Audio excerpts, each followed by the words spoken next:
everything's coming good, and then something random would come out and we're like, what the heck just happened? Why did we just start arguing?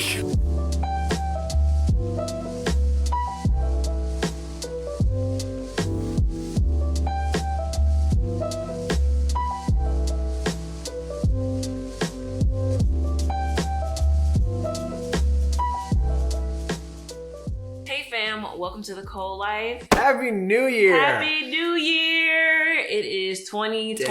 Dang. You guys have probably wondered where we've been, and we're going to talk a little bit about that. Before you do, make sure you like, comment, subscribe to the channel, and hit us up on Instagram @_ the Cole Life _. Also, real quick, we want to thank BetterHelp for sponsoring this video. We're going to talk a little bit / a lot of bit about why we're talking about them today. Yeah. I will say that last year was one of the best years of our marriage. I'm this close saying it was the best year of our marriage. It was the best year. We traveled. Oh, you're saying it was? I will say definitively. I gotta think about it, but I will say I feel like it was. I felt like me and Brian throughout the year were flowing beautifully. We were communicating to a new level. It wasn't to say that we didn't have hard times. We absolutely had hard times. This is not one of those videos where we're just saying like, oh, everything was perfect. It wasn't. But how we handled these hard times, we executed them well. We were able to finish conversations faster. We had a quicker like turnaround time with forgiveness, with grace, with communication, with being upset, or all those different factors. We handled our conversations in a more healthy fashion. Like consistently, just above and beyond. I thought we did a good job before, but this was just like taking it to that next level.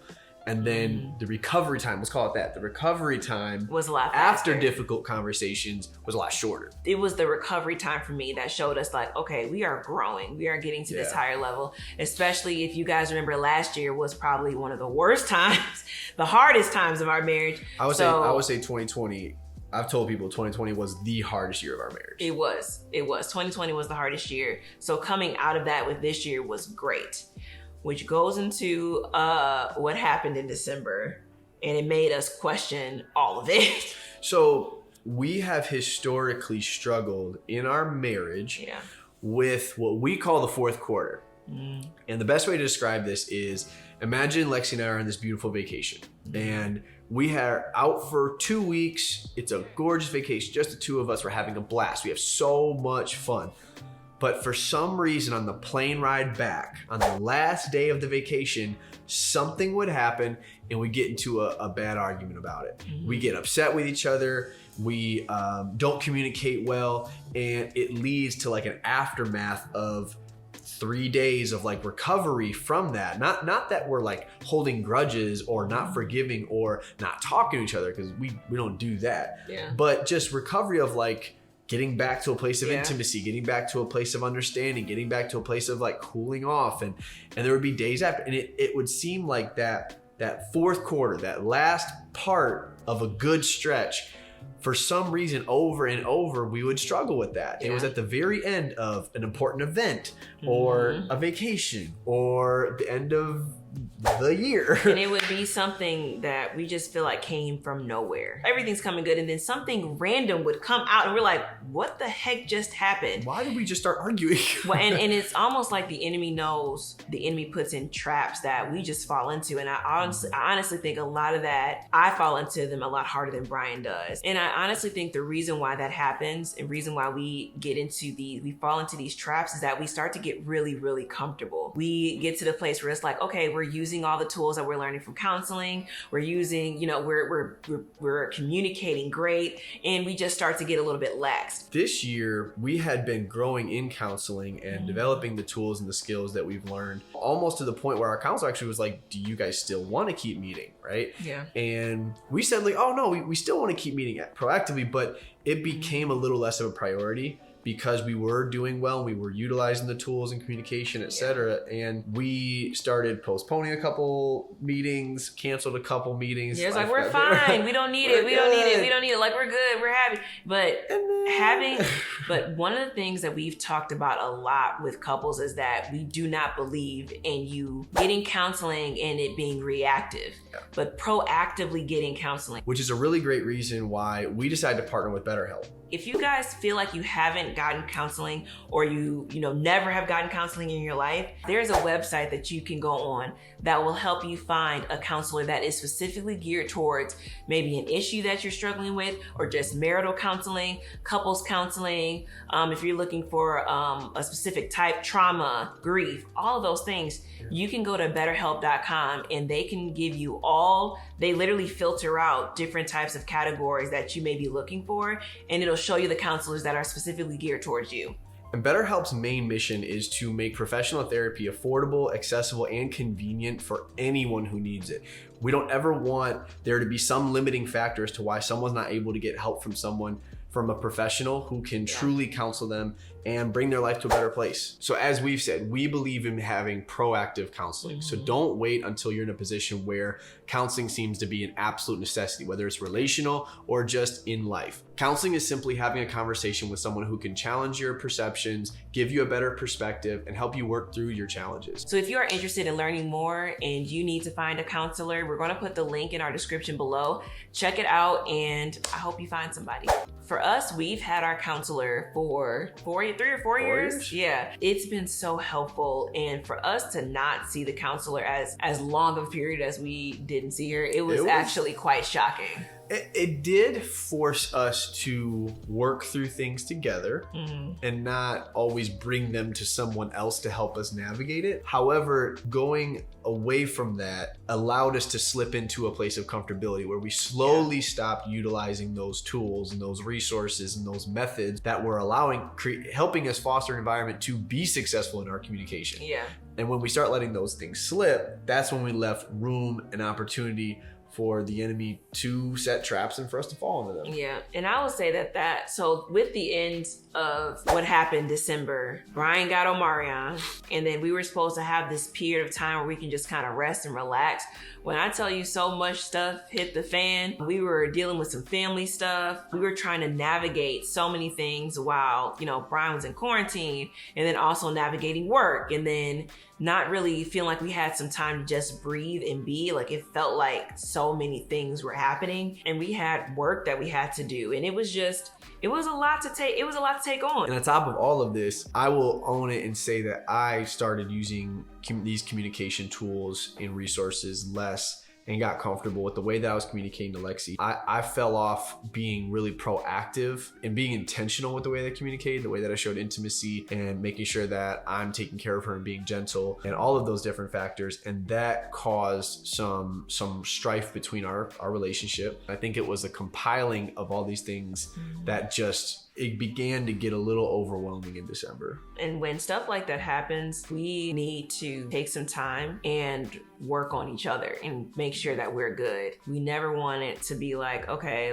well, let's just keep moving, just not plow care, through just it. plow through. Like, we are very much like, let's be intentional, let's take some time. And honestly, I felt like God was saying, like, we needed to get through this fourth quarter. Like, we needed to fight through these traps because we fall into them. And also, I would say for me, one of the things that I struggle with is I will say a lot of times, which is God is really working on me on this, is that I can see a moment and say that this moment is representation of all things. This moment means that like, for instance, if this is a vacation and the plane ride home, we have a bad issue, then the whole trip was horrible. It was a terrible trip. The whole trip was terrible. Like, what has happened to us? Throw the baby out with the bathwater. Just can't believe we had such a bad, like, that's the way that I realized that I think. And then with Brian not using the tools and then me also catastrophizing situations, both of those together don't work well. I was looking at it like, up to this point, we have had the greatest year of our marriage ever. Like, we have been flowing so well and getting through challenges well. And it seemed like we just weren't getting through this challenge well. And it made me nervous because I know how Lexi interprets things like that. And I was like, I got very nervous that she was going to take this short season and define the entire year with this one moment. And I was fighting that. To be honest, I was fighting that. It's not easy. In my mind, I'm like, you know what? We need to lighten the load. So we lightened the load. We took some time off just to figure all of these things out. And our goal was like, we're not going to end the year like this. Yeah. We had a fantastic year. We're not going to end the year. We went back, we started seeing our counselor again. We started getting back to using these tools and also realizing where we were struggling and really putting God in the mix because we needed to end the year strong. We prayed together. We spent time focusing on the spiritual aspects and bringing God into it again and making sure that he was the center. We also spent a lot of time, as much time as we could, having date nights, going out, spending time being very intimate, finding ways to just be and connect. All of those things together really brought us back. I think it wasn't, sometimes in the past, it's been, if I did something wrong, it's me working towards getting Lexi to feel the intimacy again. But I felt this time it was truly both of us reaching. Even though Lexi was the one that was hurt by the way that I was communicating, she was still pushing past her comfort level to forgive faster. Address it, of course, we did, but then get through that feeling and those emotions quicker to get to a more intimate place. Likewise, I'm pulling and reaching for her and being very intentional with the way that I talk, the way that I communicate,